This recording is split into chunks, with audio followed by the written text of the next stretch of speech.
เนี่ยว่าถ่ายคลิปเหรอ แต่มึงก็ไม่ได้อยาก ไปยัง เสิ ไง ร์ฟ มาเสงเงินฮะจะไปสิอยากเสิร์ฟบอกไปเลยเด้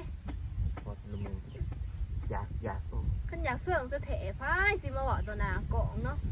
ก็บอกกัน2-2ตกลงปวงใจกันไปเขาหน้าโดน ไปมาล่ะเกิดเลยหอมน้ำบาสุกเลยเนาะจะใส่ยังคือหอม ใส่น้ำพองน้ำพ่อมาแล้วคนเขา น้ำหอมหล่นได้คือเราหอม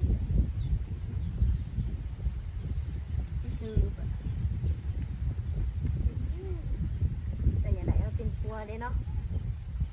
คนจะสีมักรู้ใจเลยนะเอาหัวซ่าหัวเทียมมาเลยเลยอีกแบบ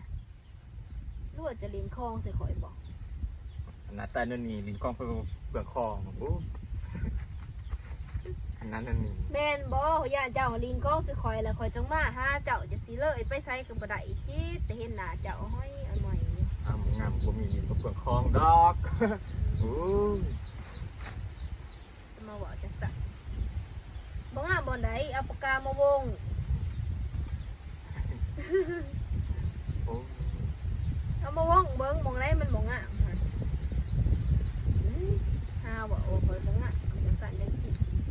ยังไม่ถ่ายกองถ่ายจับกองปุ๊บถ่ายอันนู้นอันนี้มาตั้งกองวอลนั่งกัน